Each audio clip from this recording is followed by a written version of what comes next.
bem com vocês? Eu espero que estejam. Nós vamos continuar os nossos estudos do livro Desafios da Educação. Hoje nós vamos trabalhar a questão de número 5 da obra Desafios da Educação. Olha só. Qual o papel do diálogo e da repreensão na educação da criança? Vocês veem que nós estamos trabalhando a primeira parte do livro, que está intitulado Perante a Infância, ok? Então, na pergunta, já são duas colocações. Aliás, eu vou dizer o seguinte, na pergunta são duas perguntas. Numa única, a de número 5 já são duas perguntas. Veja, qual o papel do diálogo e da repreensão na educação da criança? Então, nós vamos dissecar. Primeiro, quando coloca qual o papel do diálogo na educação da criança, e depois nós vamos falar qual o papel da repreensão na educação da criança. Já que existem dois questionamentos numa única pergunta, então nós vamos dissecar essas duas. Qual o papel do diálogo na educação da criança? Veja, aí a gente precisa entender o que é diálogo. Gente, tudo na nossa vida é diálogo. Tudo na nossa vida é diálogo. Nós estamos falando das relações como um todo. No livro Nosso Lar, a Narcisa fala para o André Luiz sobre a importância do diálogo. E que, inclusive, nos planos mais altos também existe diálogo. É porque a gente acha que diálogo, nós estamos falando só de uma questão verbal. Não é.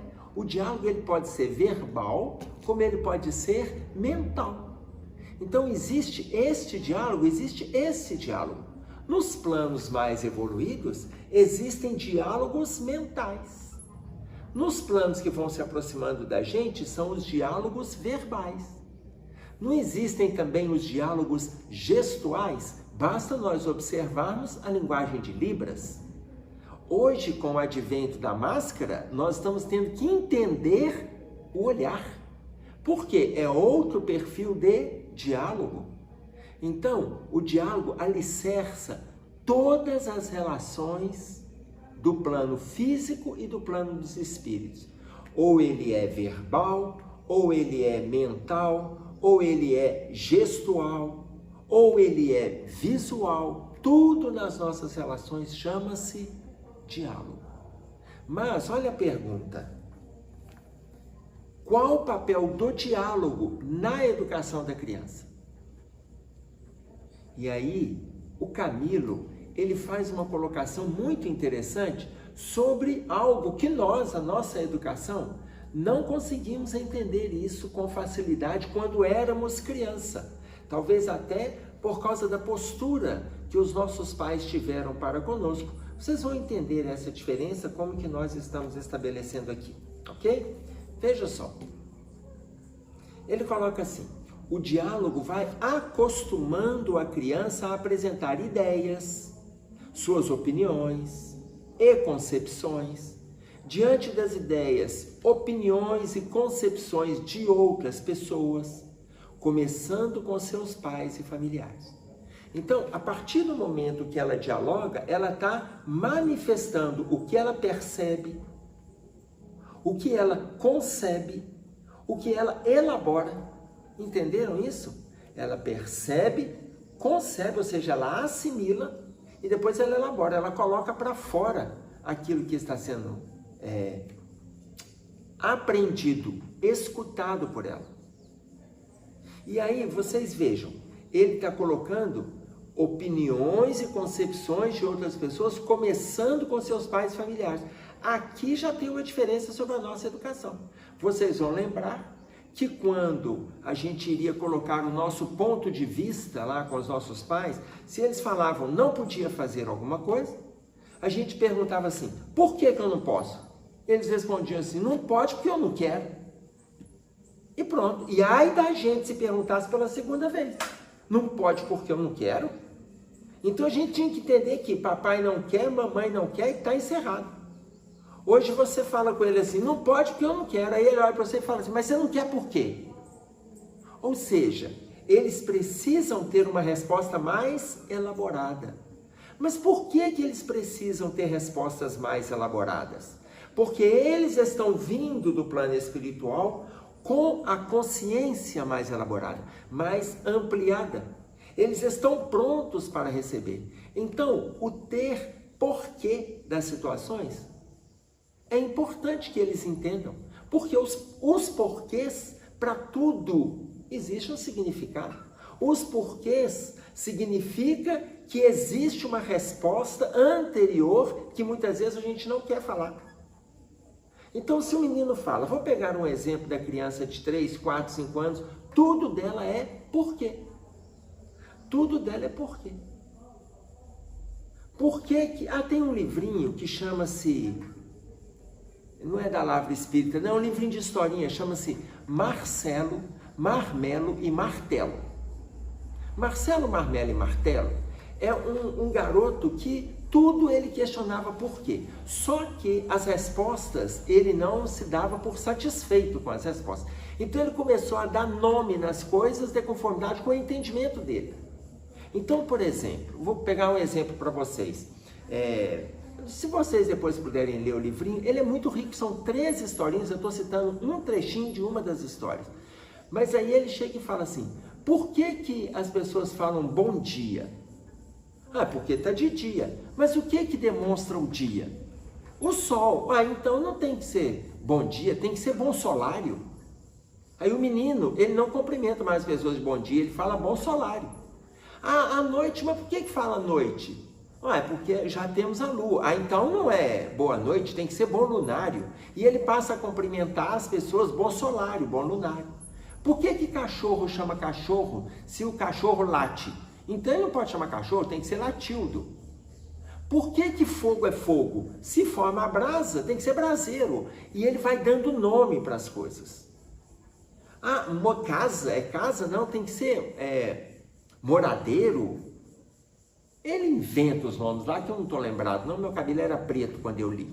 Mas é isso aí, depois vocês vão dar uma olhadinha lá. Ou seja, ele está mostrando para nós que a criança precisa de um porquê. Ela precisa de respostas.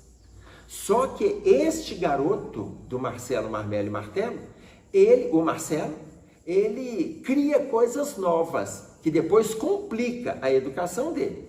A historinha é muito legal nesse aspecto, mas complica, por quê? Ele entende, mas ele começa a dar nome novo.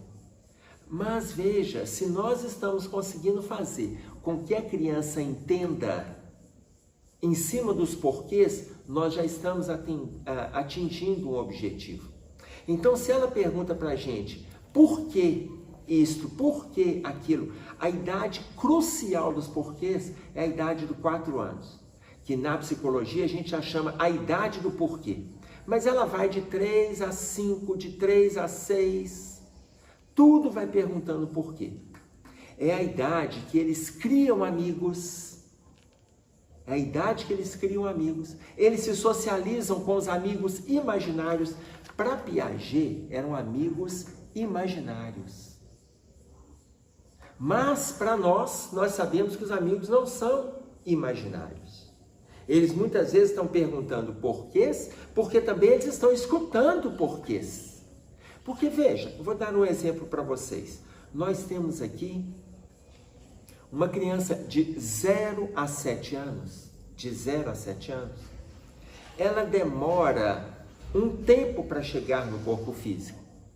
Então, a criança nasce, aqui está a criança. O espírito que está chegando, ele já não nasce e espírito e corpo devidamente acoplados, não. A criança e o espírito, ele está chegando. Ele demora, quando dá 4, 5, 6, 7 anos, ele está devidamente acoplado. Ok? Isso significa o quê? Que a criança, quando ela está com 4, 5 anos, aqui está o espírito, aqui está o corpo. Com 4, 5 anos, ele está tendo acesso ao ambiente espiritual, como ele está tendo acesso às questões físicas. Está claro isso aí? Então, quando a gente fala assim, o menino está lá, Você está com seu filho de 3 anos e está chamando ele para lanchar. Você está com seu filho de 4 ou de 5 anos e está chamando para lanchar. E ele fala assim, não vou agora não porque o Diogo não quer ir comigo. Eu não vou agora não porque o Bellini não quer ir comigo. Só vou depois que ele for. E você fala assim, meu filho, você está brincando sozinho, não tem ninguém aí com você. Tem. Por quê? Porque ele está nessa faixa etária aqui, aonde ele está tendo acesso ao plano dos espíritos. E muitas vezes ele está brincando com mais 2 crianças, com mais 3 crianças. Tá claro isso? E aí ele ainda não chegou. 7 anos ele está acoplado. Com 3, 4 anos, nós não podemos dizer, nossa, que menino, que mediunidade aflorada. Não, gente, não é mediunidade aflorada, não. Por quê? Porque ele está tendo acesso ao plano dos espíritos e está tendo acesso ao plano físico. Com 7 anos e meio, 8 anos, ele continua vendo. O espírito passa para lá, conversa com ele, ele escuta, ele responde. Aí a mediunidade está se despontando e aí nós podemos falar de afloração mediúnica desde a infância, mas a infância de 7 em diante. Fora isso, não. Então, Piaget, ele chama esse período, aquele primeiro desenvolvimento da criança, aquela primeira fase, ele chama de período sensório-motor, que vai trabalhar as questões da sensibilidade e da motricidade. Essa vai da fase de 0 até 2 anos e meio, 3 anos. Depois disso começa a fase pré-operacional. Nesta fase pré-operacional, onde ele começa a criar operações, vai até os 7 anos. Piaget coloca que a criança cria amigos. Piaget foi um psicólogo suíço e ele coloca que ela cria amigos para se socializar, para que ela tenha a chance de sair para o mundo, mas ela primeiro cria a socialização em torno de si. Só que Piaget não era espírita e não tinha esse conhecimento que a gente está conversando aqui agora. Hoje nós sabemos que a criança está fazendo o movimento de chegada no corpo físico e esse movimento demora aproximadamente 7 anos. Então ela está tendo acesso ao plano dos espíritos e acesso ao plano físico. Para ele, ela estava criando amigos, que aquilo não era nenhum tipo de fantasia, de delírio, nada disso. Ela apenas estava se socializando no movimento ali pessoal, na socialização mental, para que ela saísse para o mundo. Não está errada a explicação. Mas a complexidade, ela não se restringe a uma criação mental. Existe uma vivência espiritual. Tá claro isso aí? Então, quando eles fazem os seus porquês, tem ali em meio aos seus porquês também indagações de desencarnados que estão ali. Aí eles têm elaborações que eles estão jogando para nós, que às vezes desencarnados estão colocando para eles. E aí, olha o Camilo continuando a resposta para nós. O diálogo torna-se notável instrumento democrático para o posicionamento da criança perante os adultos. Notável instrumento democrático. Eu vou parar aqui nessas 3 palavrinhas. Notável instrumento democrático. Porque, veja, se dialogar é significativo, saber ouvir é essencial. Diálogo não é simplesmente falar, é a arte de saber ouvir. Se é significativo a gente conversar, é essencial a gente saber ouvir. Então, notável instrumento democrático, porque, como nós dissemos no início, tudo se caracteriza pelo diálogo.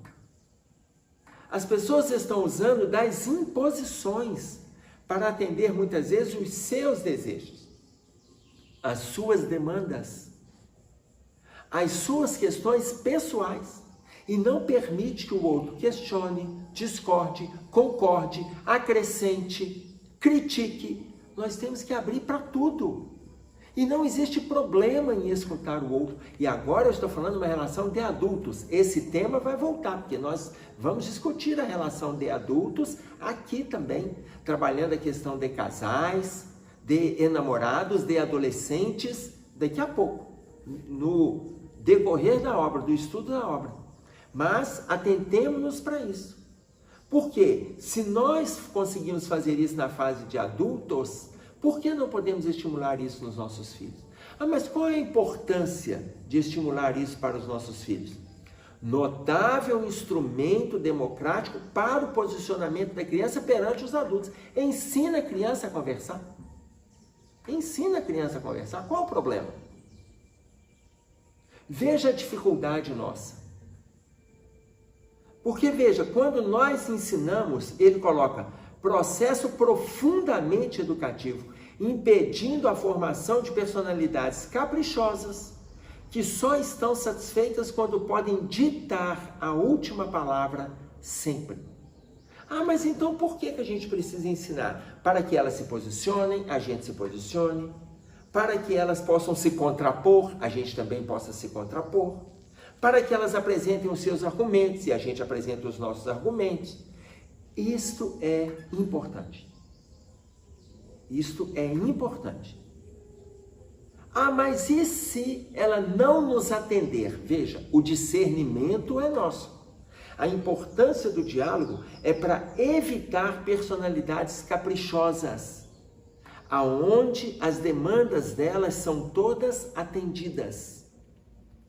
Para isso é que a gente dialoga. Mas se ela não for convencida, aí nós vamos utilizar o nosso perfil de autoridade pater-maternal. Mas nós vamos dialogando.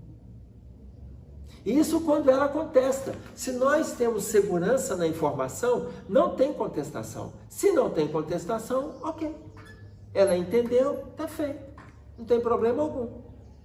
Agora, a partir do momento que ela não aceita, que ela não entende, aí nós temos um problema. Quando ela contesta e não concorda, ainda que a gente passe a explicação, aí é que esse problema pode se agravando. Aí nós vamos ver personalidades fortes. Tem pais que falam assim, ah, meu filho tem uma personalidade muito forte. Quando a gente vai ver aquele garoto, gente, existe uma diferença em personalidade forte e falta de educação. Então isso eu quero deixar claro para vocês. Nós precisamos de fazer distinção. Personalidade forte é aquele que tem argumentações. É aquele que raciocina, que sabe te levar a uma reflexão, que não concorda, mas sabe se posicionar com a não concordância. E aí você coloca o seu ponto de vista, ele traz outro ponto de vista, não de forma agressiva, não de forma pejorativa, não de forma impositiva. Isto é personalidade forte. Ele já traz outras elaborações. Mas aquele que xinga, agride, fala palavrão, ironiza, desrespeita, tem personalidade forte. Não, ele está sem educação. Então existe uma outra vertente que a gente precisa trabalhar, que é o que estamos elaborando aqui no livro Desafios da Educação. Então, voltando. Qual o papel do diálogo na educação da criança? O diálogo vai acostumando a criança a apresentar ideias, suas opiniões e concepções diante das ideias, opiniões e concepções de outras pessoas, começando com seus pais e familiares. Para fechar, o diálogo, então, torna-se notável instrumento democrático para o posicionamento da criança perante os adultos, profundamente educativo, impedindo a formação de personalidades caprichosas, que só estão satisfeitas quando podem ditar a última palavra sempre. Então, lembram que eu falei com vocês que a gente estaria dissecando a pergunta de número 5? Vimos a primeira parte dela, a importância do diálogo na educação da criança. Ok? No próximo vídeo, estaremos colocando sobre a importância da repreensão na educação da criança. Um abraço a todos e até breve. É isso aí.